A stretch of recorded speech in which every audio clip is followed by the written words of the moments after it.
جان سالم به در بردن از انفجار فقط آغاز یه فروپاشی سلولی خاموش بود. در سال 1945 هزاران نفر از جهنم هیروشیما گریختند، اما نمیدانستند که حامل یه بمب ساعتی بیولوژیک هستند. پناهندگانی که به امید نجات به شهرهای دیگر رفتند، اما پزشکان را با یه معمای حل نشده روبرو کردند. انسانهایی که بدون هیچ جراحت ظاهری از درون متلاشی می شدند. امروز در دانش باکس پرونده هیباکوشا را باز می کنیم. بررسی علمی سرنوشت اولین قربانیان تاریخ که با پیامدهای ناشناخته مسمومیت پرتوی و طرد شدن از جامعه دست و پنجه نرم کردند.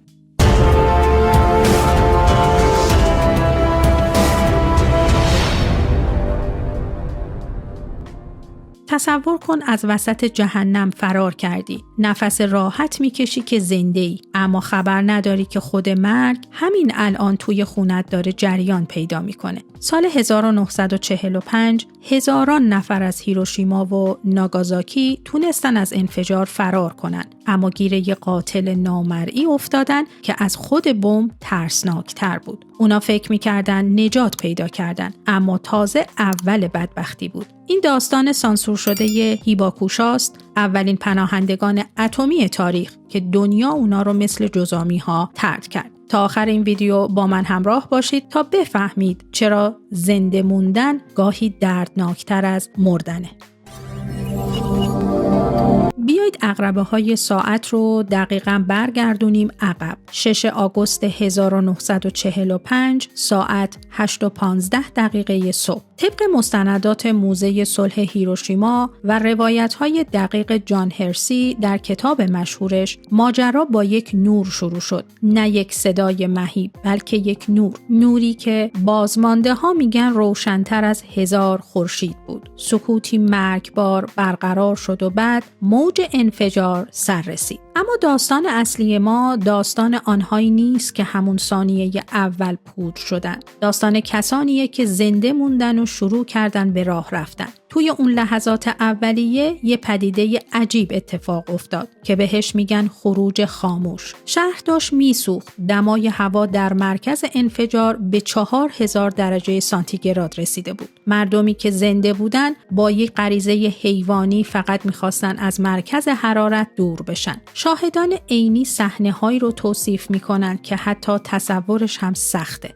آدم‌هایی که پوست بدنشون مثل لباس کهنه آویزون شده بود، ولی درد رو حس نمی‌کردن چون پایه‌های عصبیشون کاملا سوخته بود. اونها مثل یه لشکر از ارواح بدون اینکه جیغ بزنن یا حرف بزنن به سمت رودخانه‌ها و حاشیه شهر حرکت می‌کردن. در حین فرار آسمان تیره شد و چیزی بارید که بهش میگن باران سیاه. قطراتی روغنی و سیاه که مردم تشنه با دهان باز اون رو میخوردن. اونها نمیدونستن که این باران آب نیست، بلکه ترکیبی از خاکستر اجساد، گرد و غبار ساختمان‌ها و دوز وحشتناکی از مواد رادیواکتیو بود. این اولین مرحله از مسمومیت بود. مردمی که حتی کیلومترها دورتر بودن و اصلاً نور انفجار رو ندیده بودن، با خوردن این آب یا تماسش با پوستشون مرگ رو وارد بدنشون کردن. حالا میرسیم به بخش علمی ماجرا که پزشک‌ها رو دیوونه کرده بود. پناهنده‌ها به شهرهای امن و روستاهای اطراف رسیدن. بیمارستان‌های صحرایی برپا شد. هفته اول به نظر میرسید همه چیز تحت کنترل و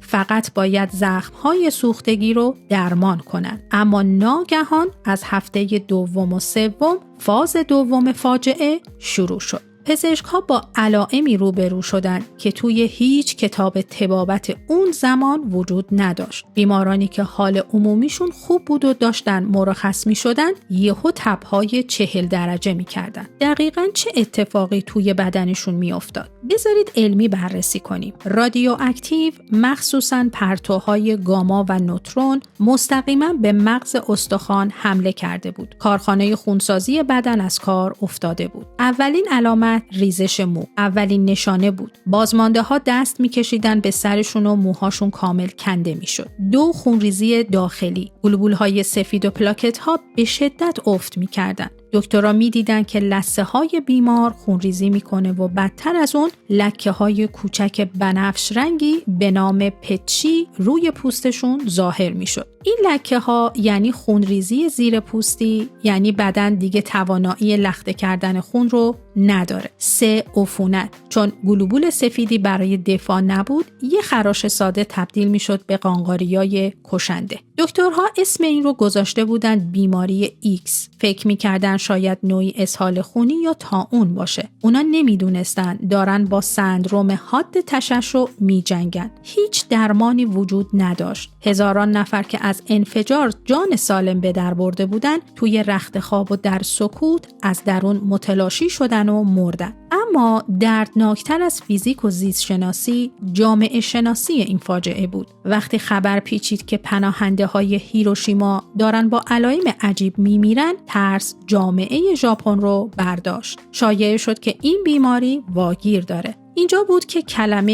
هیباکوشا متولد شد. این واژه به معنی فرد آسیب دیده از انفجار هست، اما در فرهنگ اون زمان تبدیل شد به یه برچسب ننگین. هیباکوشا تبدیل شدن به نجس‌های مدرن. تصور کنید جوانی رو که از جهنم فرار کرده اما حالا هیچ کس بهش کار نمیده، چون کارفرما فکر میکنه اون ضعیفه و زود میمیره. هیچ خانواده‌ای حاضر نبود دخترش رو به پسر هیباکوشا بده یا عروس هیباکوشا بگیره. چرا؟ چون میترسیدن رادیواکتیو روی ژنتیک اثر گذاشته باشه و بچه‌های ناقص الخلقه به دنیا بیان. تحقیقات بعدی نشون داد که این ترس تا حد زیادی اغراق‌آمیز بود، اما اون زمان زندگی اجتماعی این آدم‌ها رو نابود کرد. خیلی از بازمانده‌ها هویت خودشون رو مخفی می‌کردن تا بتونن فقط یه زندگی عادی داشته باشن.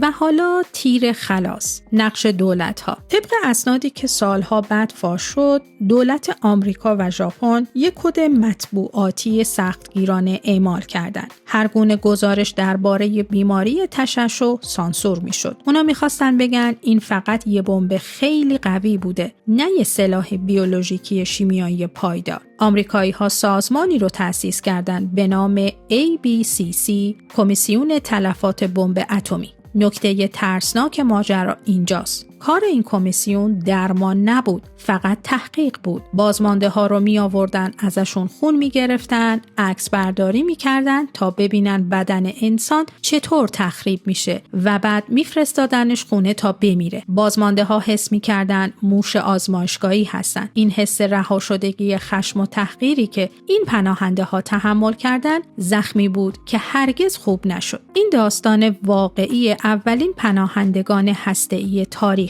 کسانی که نه فقط با بمب که با جهل و ترس و سیاست جنگیدن تا فقط بتونن فریاد بزنن ما هنوز انسانیم. سرنوشت هیباکوشا اثبات کرد که آثار جنگ هسته‌ای با پایان انفجار متوقف نمیشه، بلکه تا دهه‌ها در بیولوژی و حافظه جمعی بشر باقی میمونه. اگه این بررسی مستند براتون ارزشمند بود، با لایک کردن به نشر آگاهی کمک کنید و دیدگاهتون رو درباره این واقعه بنویسید. برای دنبال کردن پرونده‌های علمی آینده حتما دانش باکس رو سابسکرایب کنید. تا اپیزود بعدی آگاه بمانید.